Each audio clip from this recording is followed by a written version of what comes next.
when in 1951 José Froilán González, driving a Ferrari, managed for the first time to drop the 159s and the entire Alfa Romeo team, I cried with happiness, but mixed with the tears of joy, there were also tears of pain. Because that day I thought to myself, I've killed my mother.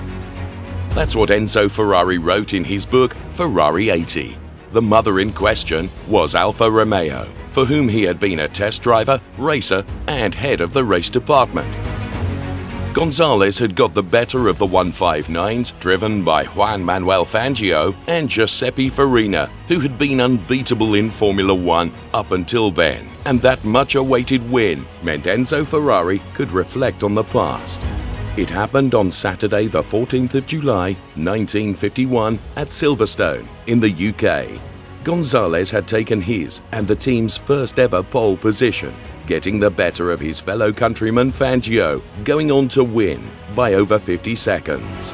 It was a challenge for both men and machines, an Argentine and Italian duel for the win over 400 kilometers.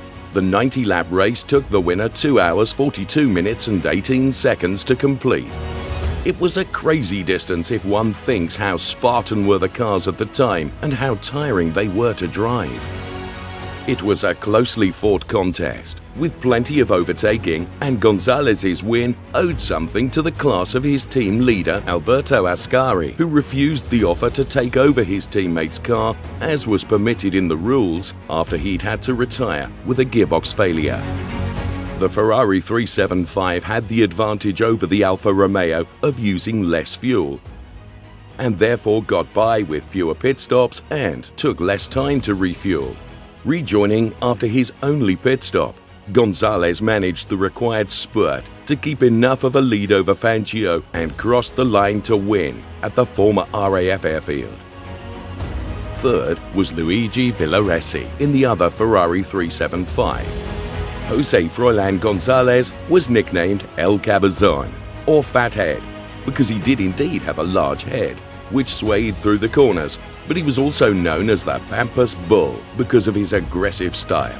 His driving style was unusual, with his big elbows sticking out of the cockpit, his hands at the top of the steering wheel, and his burly chest hunched forward, seemingly willing his car along the track.